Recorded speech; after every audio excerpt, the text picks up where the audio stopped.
Hey, Dan here, and this is not my first video about productivity, routines, and the need for novelty for us ENFPs, but I hope to add some new insights to it and a bit of personal experience. If you don't know, I am the author of The ENFP Calling, which is a pretty damn good book, at least according to all the reviews.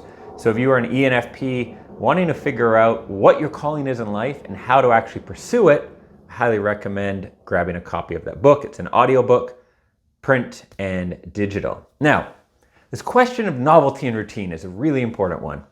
The first thing I will say is you need to think that we have these two tanks with us, right? We have a tank where we need to fill up with some level of certainty and stability. And we have another tank we need to fill up with some novelty, some variety, some interesting things in life, or we get really, really bored, right? You can't have one or the other empty. What happens often, though, is we do these big swings. So an ENFP might be living a really adventurous life and think, I'm not getting enough done, I'm disorganized, I'm behind on stuff, I need so much structure.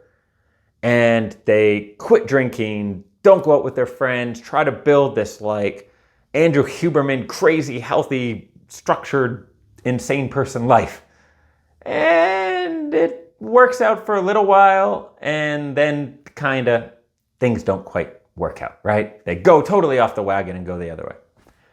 And on the other hand, too much adventure without any level of structure or certainty can be a big problem for probably obvious reasons. Now, sometimes I'm asked, what is the perfect routine for an ENFP? And my answer for the last couple of years have been whatever your new routine is.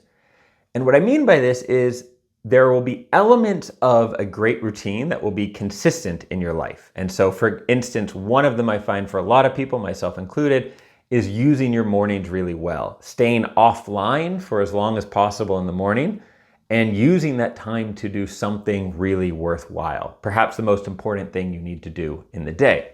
For me, that's often writing or something very important for my business.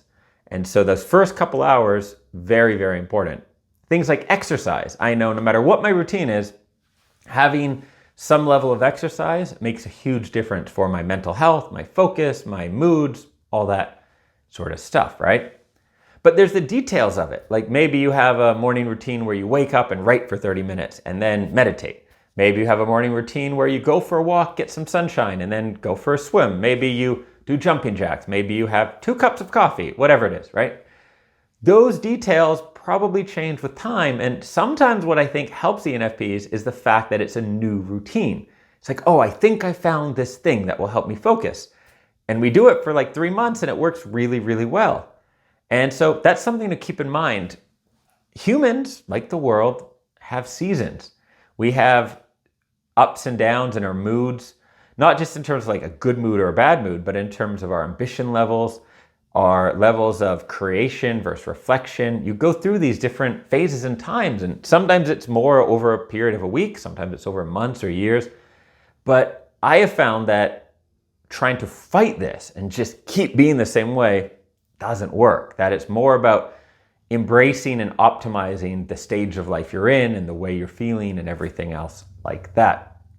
And so with routines, knowing that if something stops working for you or isn't going great, maybe it's time to adjust and go a little extreme in the other way and then go back, find somewhere in the middle and plan around that and give yourself that novelty essentially of a new routine, of something that will whip you into action, right? We all have that feeling when you have a new goal, a new routine, you're like, yeah, I'm excited about this. So why not plan to give yourself that every couple of months?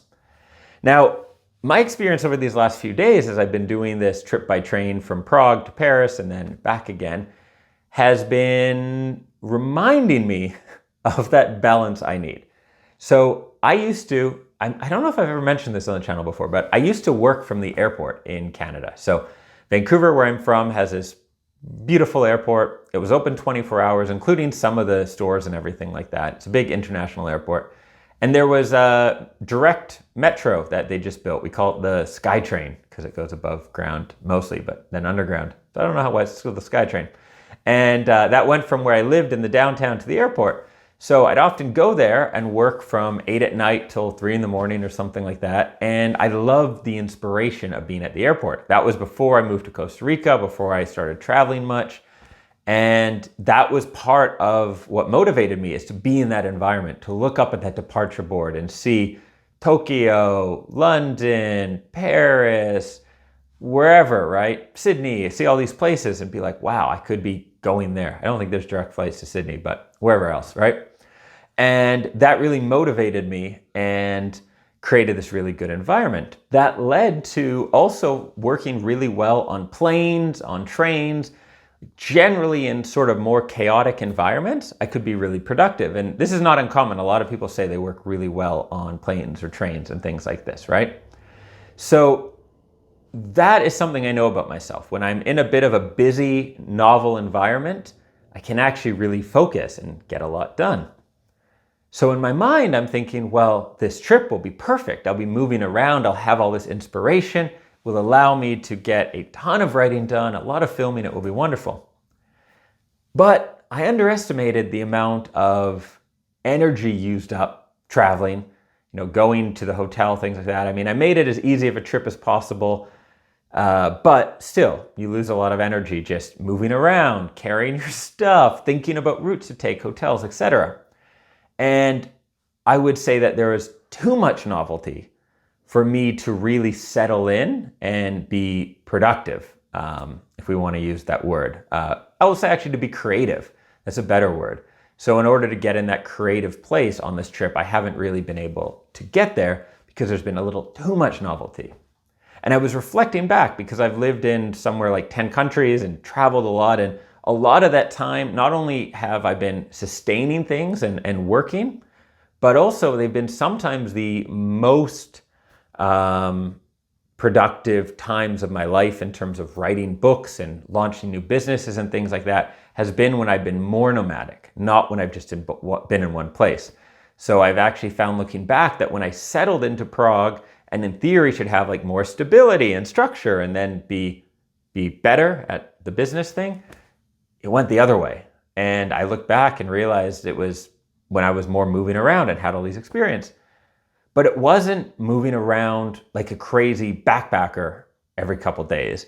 It was moving somewhere new for at least a couple weeks, but usually like 3 to 6 months. So it was this perfect balance of novelty. Like I'm in Barcelona is one example where I was really creative and getting a lot done. Whereas somewhere new, inspiring, but I had routine. I had my morning runs. I had the co-working space I went to, the cafes I went to. I had enough structure that I could have healthy routines, that I could use my energy to be creative. Because if you're somewhere that's totally novel, you're a little overwhelmed with things to then have the energy left to be creative. And so what I'm finding is, and I use creative because even like business is in many cases creative, at least if you're an ENFP, it tends to be, right? So it's not just about like painting or writing or something, but in order to really focus your mind and make something new and be really thoughtful.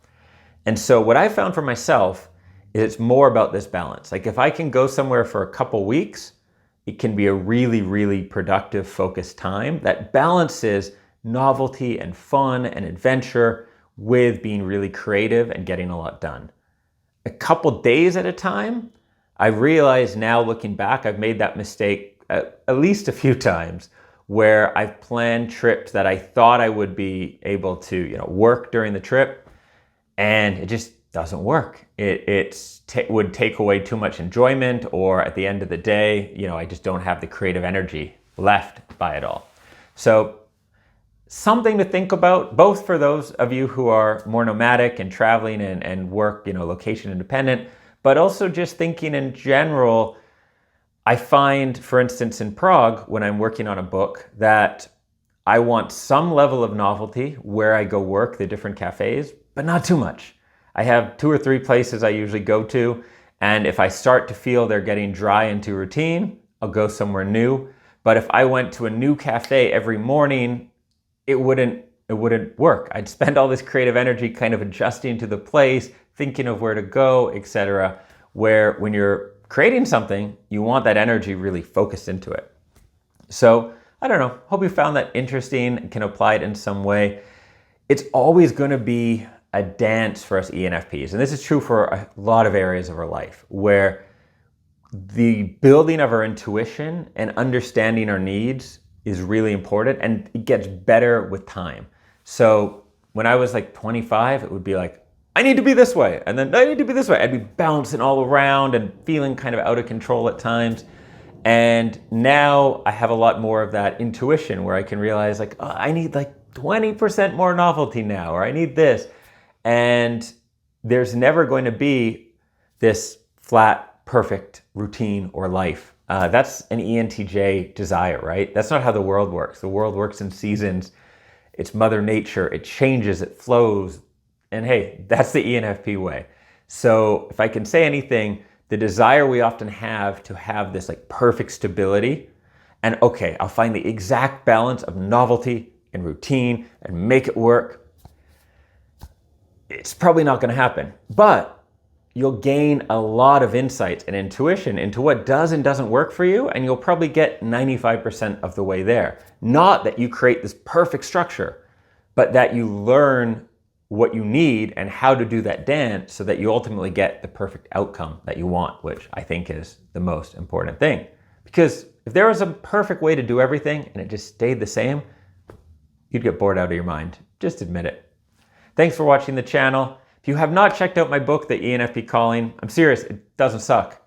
It's like, I know everyone on YouTube's like, I wrote a book, and by wrote a book, they mean they hired someone on Upwork who used ChatGPT to make a book out of their YouTube videos.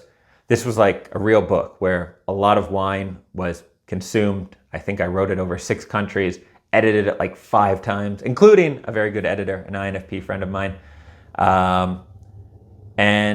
Yeah, it doesn't suck. So you can check it out on Amazon or anywhere you buy books. It's in digital, print, and audio. And if you do, there's all these free extras with it, including I recorded a 10-day audio program. You know these things like people used to have in the 1980s, like put on an audio every day and it will make you awesome. I made a program like that for it as well. And you get that just as a free bonus when you buy the book too. So check that out, and I will catch you in the next video soon.